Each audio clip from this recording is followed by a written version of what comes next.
Good morning student, welcome in online classes of business study class 12। जैसे कि हम जो डिस्कस कर रहे थे topic fuels principle of management, fuel के हम प्रिंसिपल डिस्कस कर रहे थे और उनके टोटल 14 प्रिंसिपल थे और हमने 4 प्रिंसिपल ऑलरेडी डिस्कस कर लिए हैं। नेक्स्ट आज के जो नेक्स्ट प्रिंसिपल है वो है यूनिटी ऑफ डायरेक्शन। मीन्स जो डायरेक्शन, यूनिटी ऑफ डायरेक्शन का मीन्स है कि डायरेक्शन में यूनिटी होनी चाहिए। मींस कि जो बिज़नेस का मेन प्लान है, जिसके अकॉर्डिंग बिज़नेस चल रहा है, सारे डिपार्टमेंट उसी के अकॉर्डिंग काम करें। डिपार्टमेंट अपने अकॉर्डिंग कोई अलग डिफरेंट वर्क ना करें। Means all the unit of an organisation should be moving toward the same objective, यानी सब लोग एक ही डायरेक्शन में काम करें और जो बिज़नेस का मेन प्लान है उसी के अकॉर्डिंग वो सब चलें। Second, subordination of individual interest to general interest. Means कि बिज़नेस में जनरल इंटरेस्ट जो एक इंडिविजुअल का इंटरेस्ट होता है उससे वो उतना इम्पोर्टेंट नहीं है। हमें ज़्यादा इम्पोर्टेंस बिज़नेस को देना चाहिए। बिज़नेस का इंटरेस्ट ज़्यादा इम्पोर्टेंट है।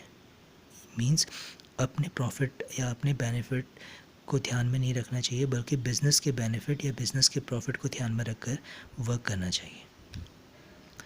नेक्स्ट प्रिंसिपल है रेम्यूनरेशन ऑफ एम्प्लॉयज़।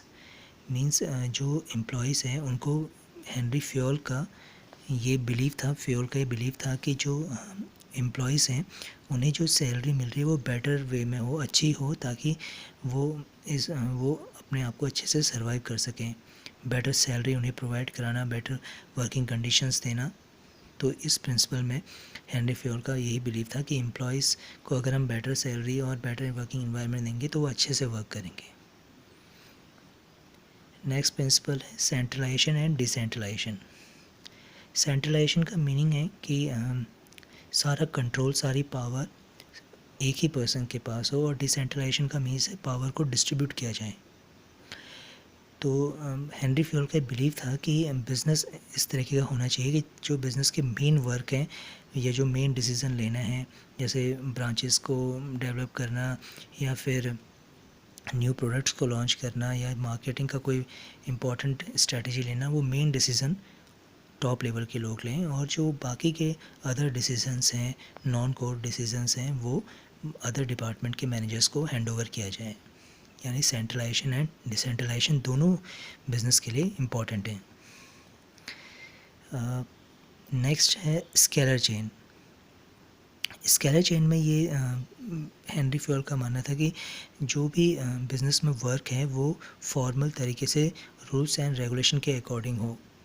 यानी टॉप लेवल जो है वो अपना वर्क मिडिल लेवल को हैंडओवर करें, मिडिल लोअर वर्कर्स को।